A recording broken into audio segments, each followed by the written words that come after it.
ತುಂಬ ಹಳೆ ಕಾಲದ ಅಡುಗೆ ದಿನ್ನಿನ ಹಣ್ಣಿನ ರಸದ ಮೆಂತ್ಯ ಗೊಜ್ಜು ಮಾಡೋದನ್ನು ತೋರಿಸ್ತಾ ಇದ್ದೀನಿ ಇವತ್ತು. ಈ ವಿಡಿಯೋ ಇಷ್ಟ ಆದರೆ ಲೈಕು ಹೈಪು ಕೊಡೋದನ್ನು ಮರಿಬೇಡಿ.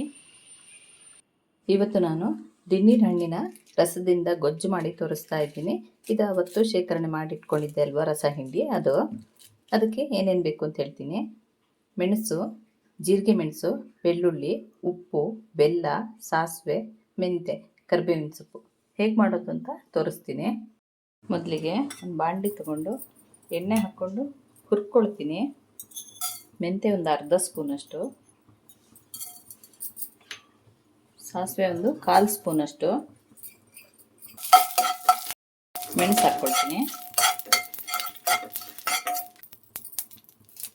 ಕರಿಬೇವಿನ ಸೊಪ್ಪು. ಈ ಗೊಜ್ಜಿಗೆ ಕಾಯಿ ಏನು ಬೇಕಾಗಲ್ಲ, ಇದಿಷ್ಟನ್ನೇ ಹುರಿದು ರುಬ್ಬಿದ್ರಾಯ್ತು. ಜೀರಿಗೆ ಮೆಣಸು ಖಾರಕ್ಕೆ,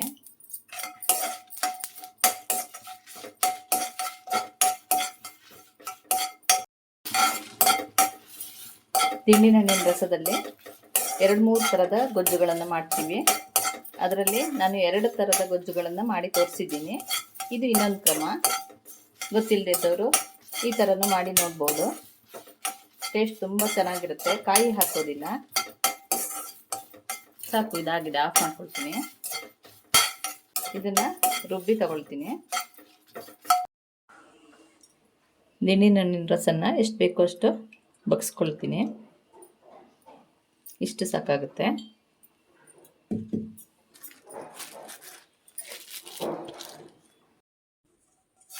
ಹುರಿದಿರೋ ಮಸಾಲೆನ ರುಬ್ಕೊಳ್ತೀನಿ. ಇದನ್ನು ನಾನು ಕಲ್ಲಲ್ಲೇ ರುಬ್ತಾ ಇದ್ದೀನಿ. ಇದು ಮಿಕ್ಸಿಯಲ್ಲಿ ಎಷ್ಟು ಚೆನ್ನಾಗಾಗಲ್ಲ ರುಬ್ಬಿದ್ರೆ, ಅದಕ್ಕೆ ಕಲ್ಲಲ್ಲಿ ರುಬ್ಕೊಳ್ತಾ ಇದ್ದೀನಿ.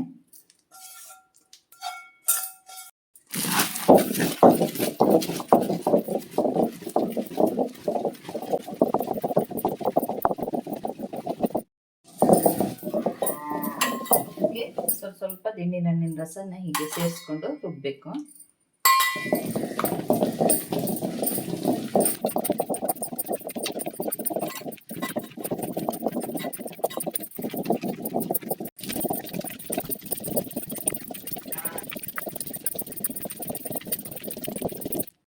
ಈಗ ಇದಕ್ಕೆ ಉಪ್ಪು ಬೆಲ್ಲ ಹಾಕ್ಕೊಂಡು ರುಬ್ತೀನಿ.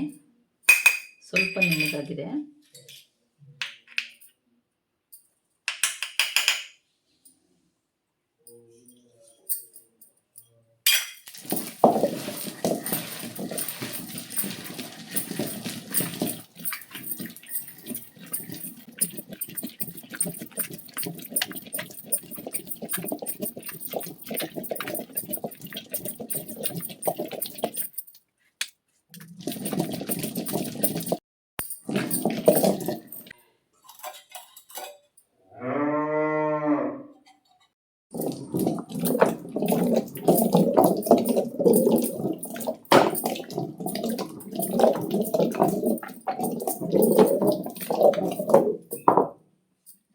ರುಬ್ಬಿದ್ದಾಗಿದೆ. ಇದು ತೆಕ್ಕೊಳ್ತೀನಿ.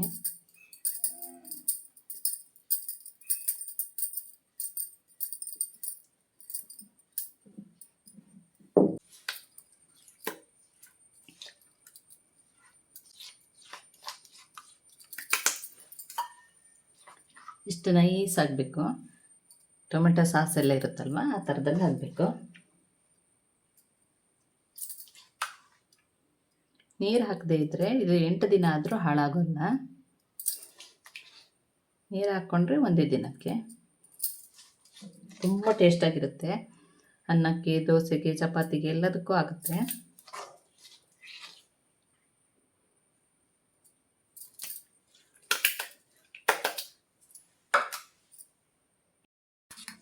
ರುಬ್ಬಿದ್ದಾಗಿದೆ. ಇದಕ್ಕೆ ಈಗ ಒಗ್ಗರಣೆ ಮಾಡ್ತೀನಿ. ಒಗ್ಗರಣೆಗೆ ಸ್ವಲ್ಪ ಎಣ್ಣೆ ಹಾಕ್ಕೊಳ್ತೀನಿ. ಬೆಳ್ಳುಳ್ಳಿ ಹಾಕ್ಕೊಳ್ತೀನಿ. ಇದಕ್ಕೆ ಬೆಳ್ಳುಳ್ಳಿ ಒಗ್ಗರಣೆನೇ ಚೆನ್ನಾಗಾಗುತ್ತೆ.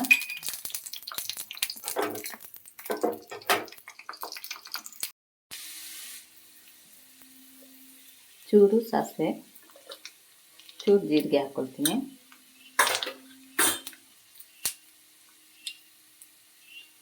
ಕರಿಬೇವಿನ ಸೊಪ್ಪು. ಸ್ಟವ್ ಆಫ್ ಮಾಡ್ಕೊಳ್ತೀನಿ.